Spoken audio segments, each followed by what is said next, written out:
Amén y amén. Está llena del Espíritu Santo y del gozo de su salvación.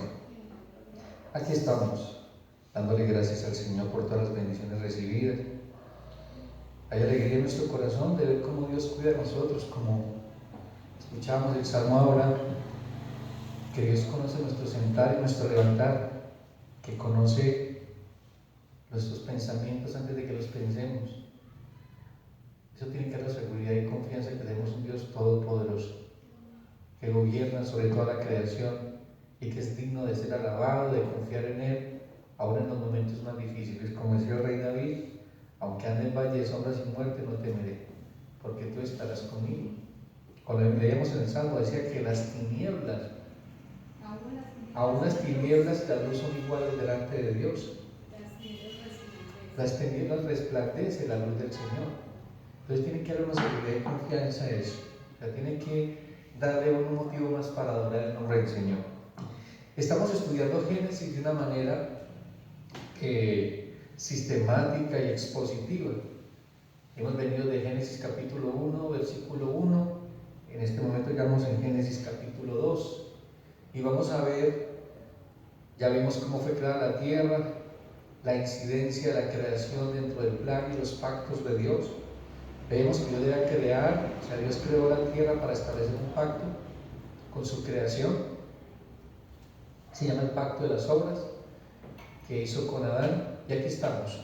Hoy se llama la primera ley de Dios y la obediencia del hombre, y la desobediencia del hombre. La primera ley de Dios y la obediencia del hombre.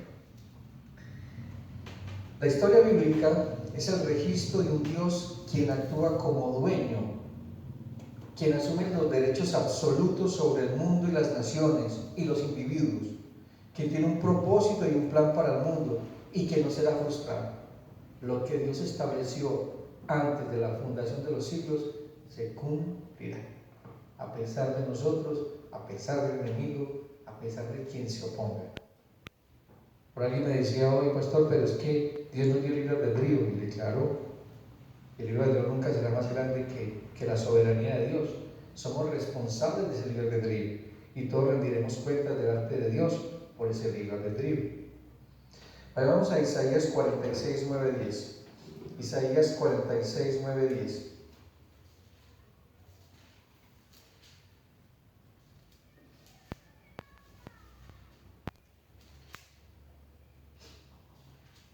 Isaías 46, 9, 10 dice la palabra del Señor: acordaos de las cosas pasadas desde los tiempos antiguos, porque yo soy Dios y no hay otro Dios, y nada hay semejante a mí, que anuncio lo por venir desde el principio, desde la antigüedad lo que aún no era hecho, que digo, mi consejo permanecerá y haré todo lo que quiera. Ese es nuestro Dios, ese es el Dios que adoramos. Ese es el Dios que envió a su Hijo a morir por nosotros en la cruz, el que nos dio una salvación tan grande, la cual no debemos descuidar, la cual debemos cultivar con temor y con temblor, porque es un regalo de Dios y el costo fue muy alto. Por eso les decía el domingo pasado que nos regocijemos en el Señor. Como decía Filipenses, regocijaos en el Señor siempre, siempre. Porque el regalo más grande que Dios puso en nuestra vida fue su salvación, fue su perdón. En los capítulos 1 y 2 pudimos observar que el hombre se encuentra en un estado de inocencia. El hombre es moralmente bueno, porque Dios lo creó y era bueno en gran manera como Dios creó. Todo está allí en perfección. Hay una relación y una comunión entre Dios y el hombre. O sea, el hombre estaba en un buen ambiente espiritual. Caminaba con Dios en el huerto. Tenía todo, absolutamente todo. Y podemos ver que en el capítulo 2, versículo 4, Dios se presenta de una forma personal. Es la primera vez que aparece en la Biblia el nombre Yahvé o Yahweh. ¿Y por qué se aparece así? ¿Por qué Dios se le revela? Y vayamos a ese texto. Génesis capítulo 2, 4. Génesis capítulo 2, 4. Que de allí empieza el estudio. Génesis 2, 4. Dice: Estos son los orígenes de los cielos y de la tierra cuando fueron creados. El día en que Jehová, ¿qué? Dios. En el texto original dice Yahweh o Jehová. Jehová Dios. Jehová Dios hizo la tierra y los cielos.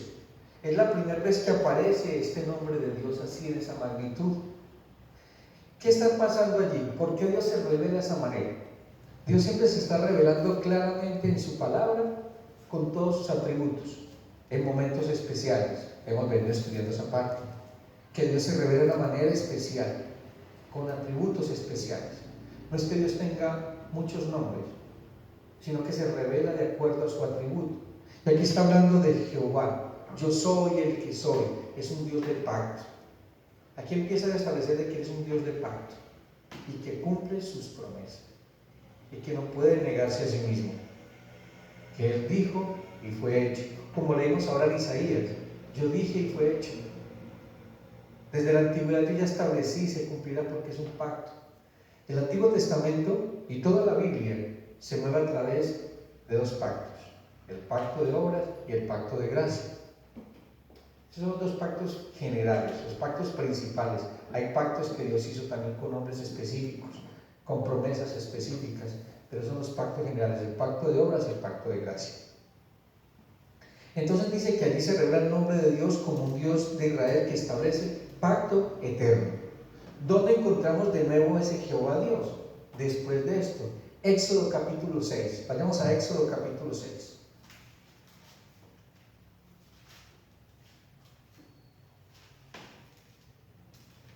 Éxodo capítulo 6.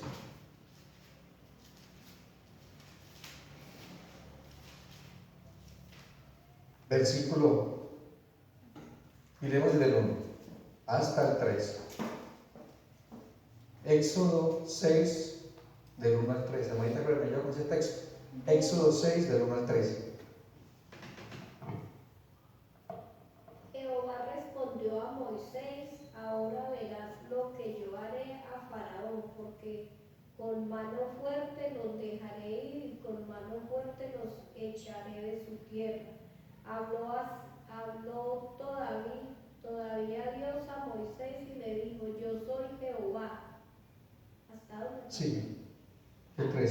Y aparecía a Abraham, a Isaac y a Jacob como Dios omnipotente, mas en mi nombre Jehová no me di a conocer a ellos. Amén. También establecí mi pacto con ellos de darles la tierra de Canaán y la tierra que fueron forasteros en la cual habitaron. Amén. ¿Sí ven que es un Dios de pacto? Aquí se revela como un Dios que omnipotente. Entonces dice que eso significa de que aquí en estos versículos siguientes se hace énfasis en un Dios que cuida personalmente al hombre, satisfaciendo todas sus necesidades físicas, emocionales y espirituales. O sea, Dios crea al hombre, hace un huerto especial para él. Dios creó un lugar especial para él y le dijo: aquí tendrás absolutamente todo. Tenemos un Dios omnipotente, un Dios proveedor, un Dios que siempre está pendiente de todas nuestras necesidades, pero también de todos nuestros actos. También está pendiente de todo lo que hacemos. Por eso leíamos ahora en el Salmo que Dios conoce nuestro andar y nuestro levantar, dónde venimos, hacia dónde vamos, qué pensamos, qué queremos, antes de que lo pensemos. Él conoce todas tus necesidades, conoce también todas tus debilidades y conoce qué es lo que tú vas a hacer antes de que lo hagas. Entonces, vemos que es un Dios que cuida del hombre, satisfaciendo todas sus necesidades físicas, emocionales y espirituales. La primera ley, ¿cuál fue la primera ley que Dios le dio al hombre? Para establecer un pacto. Es el pacto de las obras. Vamos a Éxodo, Génesis 2, 15 al 17. Génesis 2, 15 al 17. ¿Es el pacto de las obras? Sí. María José, ¿me ayudas con el texto? Génesis 2, 15 al 17. Tomó, pues, Jehová Dios al hombre y lo puso en el huerto de Edén, para que lo labrara y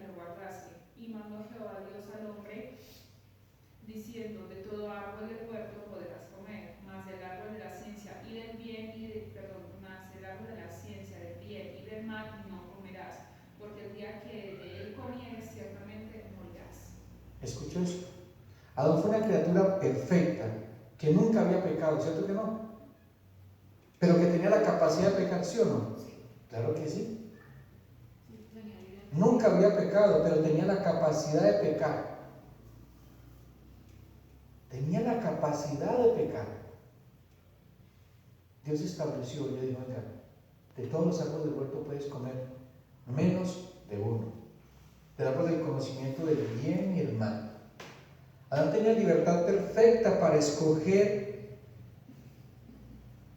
pero también era responsable de sus decisiones. Como era libre para escoger, era responsable de sus decisiones. Y eso sigue pasando ahora. Dios nos da libertad, nos da libertad de la cautividad del pecado, y podemos escoger. Ya somos libres.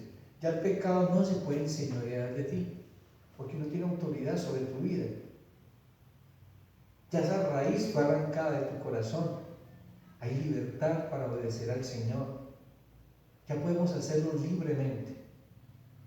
Y eso tiene que ser una ventaja para nosotros como creyentes. Poder andar en libertad en Cristo. De poder obedecer, anhelar obedecer al Señor. Queremos hacerlo, y creo que todos los que estamos aquí presentes queremos obedecer a Dios perfectamente, ¿cierto que sí? Y nos duele cuando le fallamos a Dios, y nos arrepentimos, y el Señor es justo y fiel para perdonarnos. Esa es la gracia que nos sostiene y nos sostendrá hasta el último día de nuestra vida aquí en la tierra. Dios hizo un pacto de gracia con nosotros. Y van a ver cómo se desenvuelve esta primera ley y la desobediencia del hombre dentro de esa ley. Y cómo Dios sigue siendo fiel a ese pacto. Dice entonces, Adán tiene una libertad perfecta para escoger. Eso hace al hombre responsable de sus decisiones. Dios es soberano y el hombre es responsable. Dios es soberano y el hombre es responsable.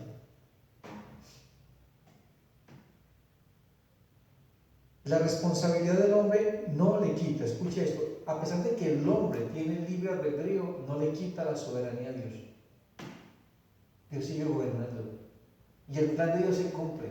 Por eso es que no hay nadie quien detenga el plan y propósito de Dios que Él estableció.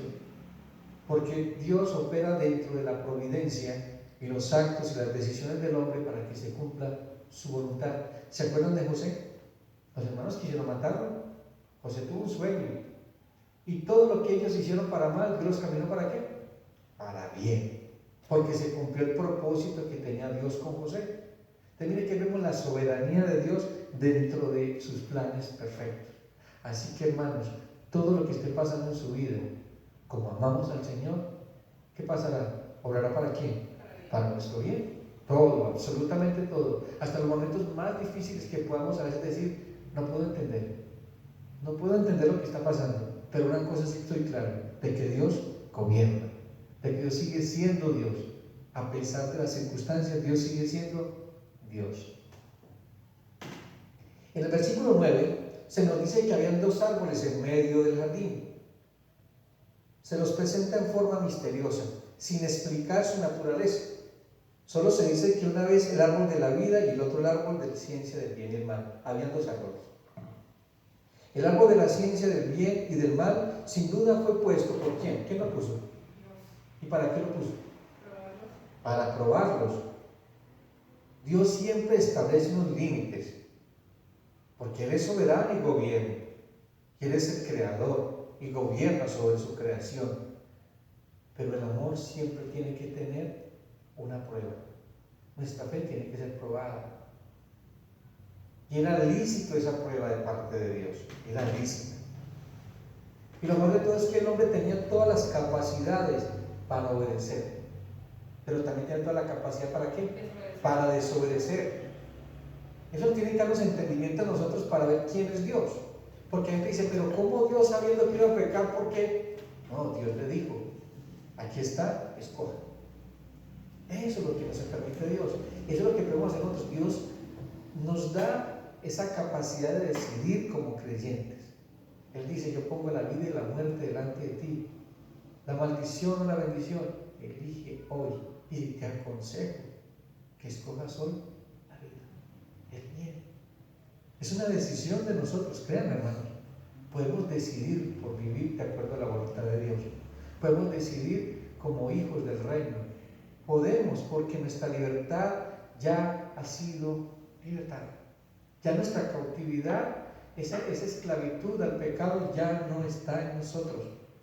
Ya ese pecado no se enseñorea más de ti. Eso nos permite tener comunión con el Padre, comunión con el Hijo. Eso nos permite acercarnos confiadamente ¿a dónde? Al trono de la gracia.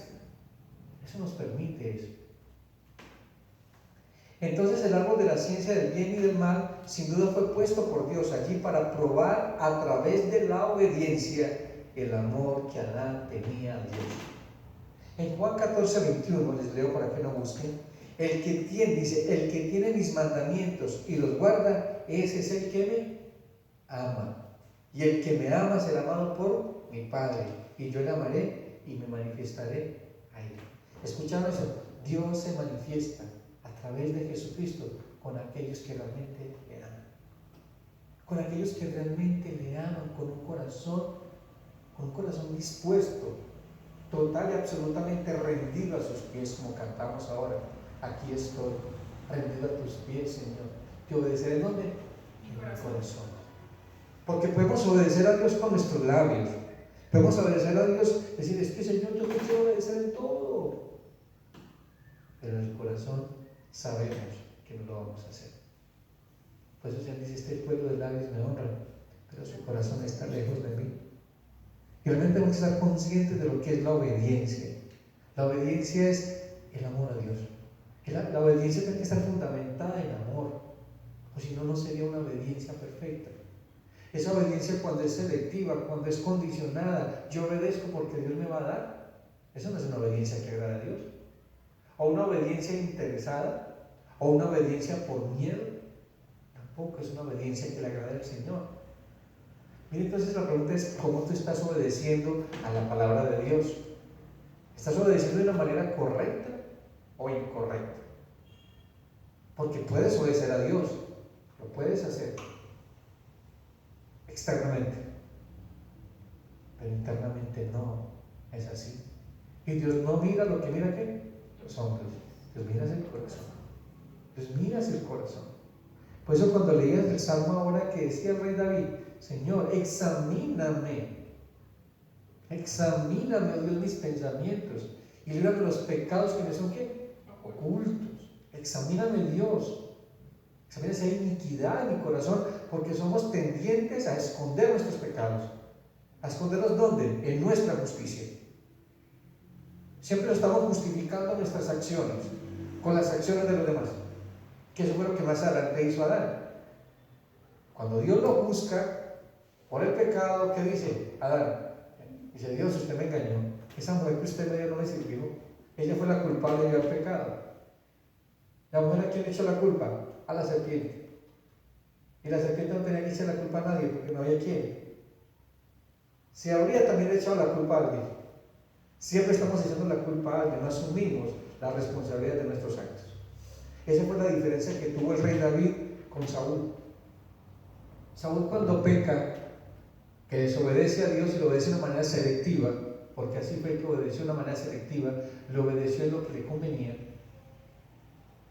y en lo que le convenía al pueblo para que lo vieran a él como un Dios, como un magnánimo, decidió no matar a Amalek y perdonar lo mejor del ganado por agradarle al pueblo, y le desagradó a Dios. ¿Y qué le dijo Dios a través del profeta Samuel? Como pecado de adivinación, la obstinación. Lo vamos a leer más adelante. Y David, cuando fue confrontado por el pecado con Betsabé, ¿qué dijo David? Señor, perdóname, contra ti he pecado. No se excusó en Betsabé, no se excusó en que estuviese sola. No, él asumió las consecuencias de su pecado. Esa era la diferencia de David con Saúl. La alternativa sería de Adán: ¿deberá el hombre conocer el bien y el mal a través de la revelación de Dios? Claro que sí. Dios quería revelarle al hombre cómo debía comportarse y cómo tenía que enfrentar el mal, porque el mal estaba en el huerto, ¿cierto que sí? Allí estaba la serpiente. Y una manera de simbolizar eso era el árbol del conocimiento del bien y el mal. El mal estaba allí y Dios quería proteger al hombre. Quería enseñarle a discernir entre el bien y el mal. Pero no quiso. El hombre no quiso. Por eso es que uno de los pecados, más adelante vamos a ver, que el pecado de Adán fue que no quiso. El hombre, cuando tomó la decisión de no obedecer a Dios, se rebeló total y absolutamente en contra de Dios. Quiso ser como Dios. ¿Cuántas veces nos pasa eso, que Dios nos habla y decimos, no, yo lo hago como yo quiero?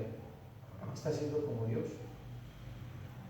Dice entonces, la alternativa sería: ¿deberá el hombre conocer el bien y el mal a través de la revelación de Dios o mediante su propia experiencia, independientemente de esa revelación divina? No. Dios quería dar una revelación divina con respecto a lo que era el bien y el mal. Pero nunca queremos eso. Aun conociendo la verdad nosotros, que nos hace libres de poder decidir por Dios, de no ser sometidos de nuevo a esclavitud por el pecado, porque el pecado te somete a esclavitud hasta que no te confieses, hasta que no te arrepientes, sigues siendo esclavos del pecado. Dime, por favor. Amor, el salmista David en ese Salmo 139, en los dos últimos versículos dice: examíname, oh Dios, y conoce mi corazón, pruébame y conoce mis pensamientos, y ve si hay en mí camino de perversidad y guíame en el camino eterno. Así es. Es una oración que hasta hoy no había podido organizarla de tal manera que escudriñara hasta lo más profundo de mi corazón y que supiera que el Señor tiene cuidado de hasta las intenciones de mis pensamientos. Pero es tanta el pecado que mora en cada uno de nosotros, y que aún haciendo esta oración el Señor nos muestra que en nosotros hay camino de perversidad, y así le digamos, guíanos, Él nos guía, pero nosotros no hacemos caso. Nosotros los seres humanos, como tú dijiste, solamente seguimos nuestros argumentos. Es que Dios, lo que tú quieres que yo haga verdaderamente no es lo que yo quiero hacer. Tu voluntad no es mi voluntad y por lo tanto no obedezco. Amén. Así es, esposo. Dice que la sola presencia del árbol allí, en consecuencia, ponía a Adán en la obligación de escoger entre depender de la voluntad revelada de Dios. Miren, Adán podía escoger entre la voluntad revelada de Dios. ¿Por qué le reveló su voluntad? Le dijo: puedes comer de tu árbol, menos de uno. Si hay una voluntad revelada, dice: tú puedes comer de todos menos de uno, porque si comes de ese árbol, ciertamente morirás. Era una voluntad revelada de parte de Dios, y el hombre debía escoger a eso. Y como podía elegir, ¿qué hizo? Escuchó más bien la voz de ¿quién? Del enemigo. Porque no tenemos miedo a esa palabra de ciertamente morirás. Para nosotros no ha sido revelado lo que significa morir espiritualmente, porque esa fue la primera muerte de Adán, y esa es la primera muerte de nosotros cuando pecamos en contra de Dios. Así es. Entonces dice que depender de la voluntad de Dios o buscar la manera de existir sin depender de Él. Y eso es lo que quiere el mundo. Así el mundo vive, sin dependencia de Dios, sin confiar en Dios, sin someterse a su señorío, porque es un Dios todopoderoso. Pero aquí el hombre quiere ser es todopoderoso, ser el que lo sabe todo, el que lo conoce todo y que lo puede hacer todo.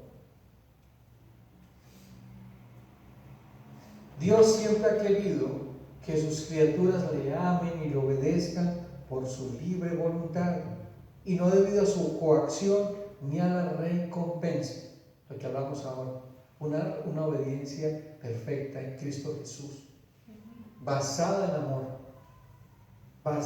amor, no en conveniencias ni preferencias. Eso es lo que Dios quiere de todos y cada uno de nosotros. Examinemos nuestra manera de obedecer a Dios. Examinemos si realmente nuestra obediencia está basada en una voluntad revelada a través de su palabra, o quiero vivir independiente de Él, porque muchos queremos vivir independientemente de Dios, así estemos sentados en la iglesia, así confesemos de que Jesús es el Señor, pero solamente de palabras. O dice: mi corazón, este pueblo de labios me honra, pero su corazón está lejos de mí. En 1 Samuel 15:22, vayamos allá. 1 Samuel 15:22.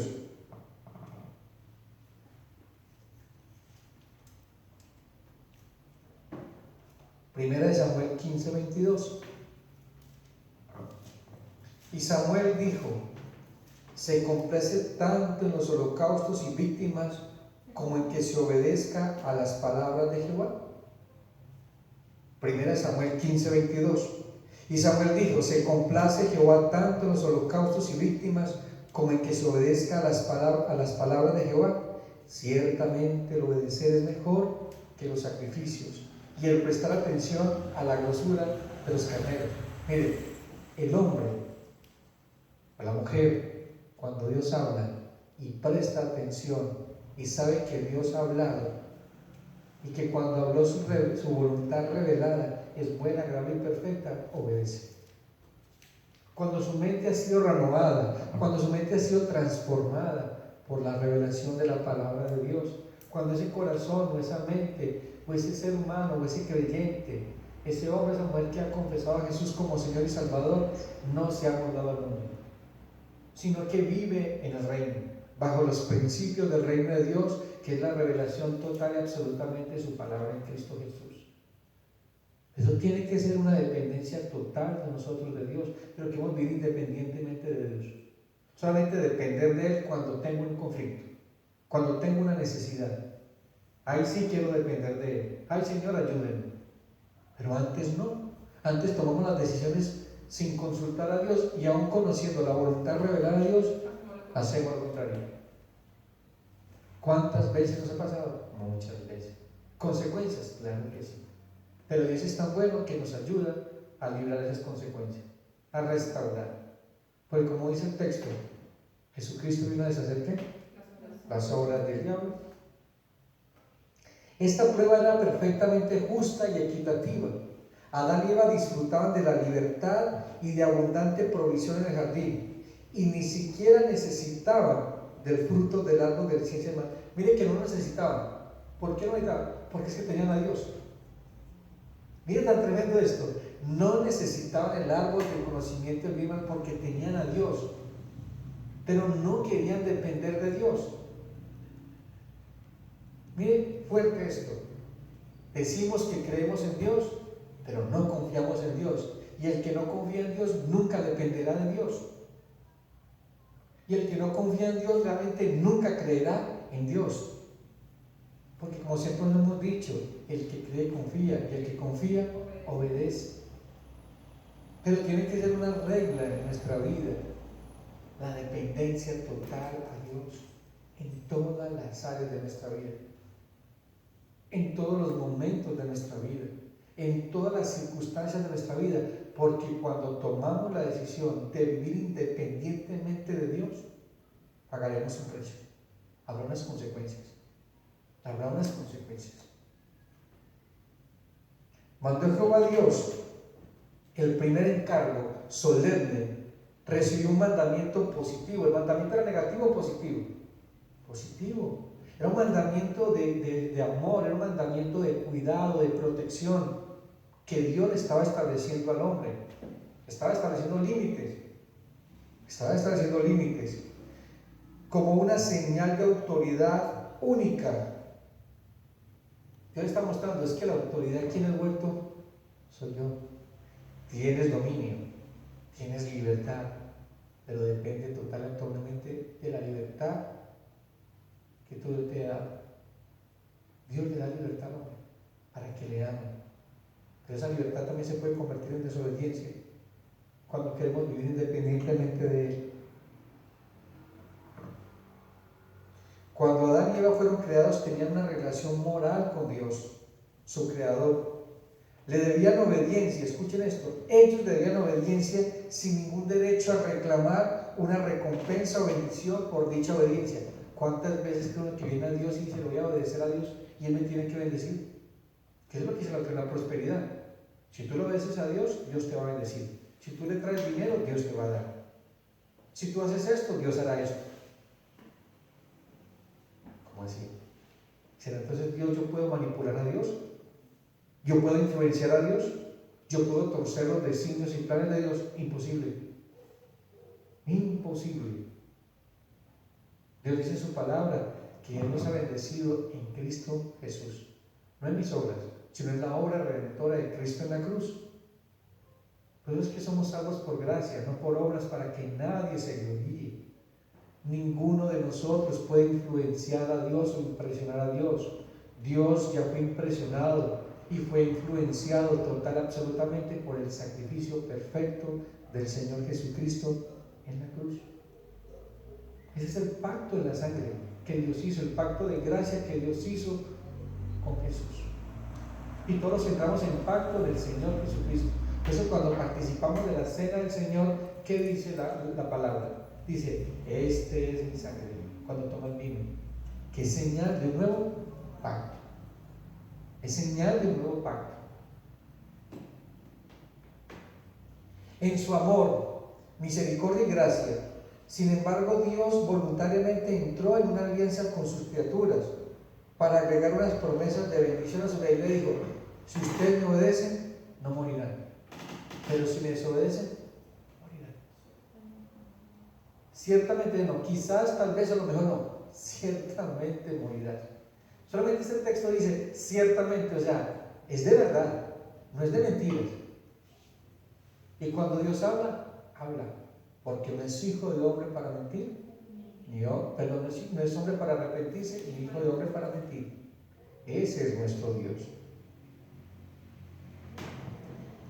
Entonces ese pacto de obras que Dios está haciendo con el hombre no es una alianza entre socios de igual. Por eso es que es una locura cuando el hombre dice que yo voy a hacer un pacto con Dios. ¿Acaso tú eres igual a Dios? Por eso es que el hombre no puede pactar con Dios. Porque siempre un pacto es establecido por alguien mayor que yo. Y por más que el hombre trate de cumplir el pacto, nunca lo hará. Pero Dios sí lo hace. Tú puedes hacer votos a Dios. Tú puedes hacerlo y obviamente que Dios sabe que muchas veces tú lo vas a cumplir. Pero es que Dios, el pacto no fue de igual a igual, el pacto de obras no fue de tú a tú. Eso es lo que hace Dios. Se no trataba de una alianza entre socios de igual de condiciones, sino una alianza que descansaba en la iniciativa de Dios y en su divina autoridad. ¿Qué Dios le dijo? ¿Quién tomó la iniciativa del árbol? Dios. ¿Quién creó el árbol? Dios. ¿Quién dio la orden? Dios. Y las consecuencias de esa desobediencia, ¿quién las juzgó?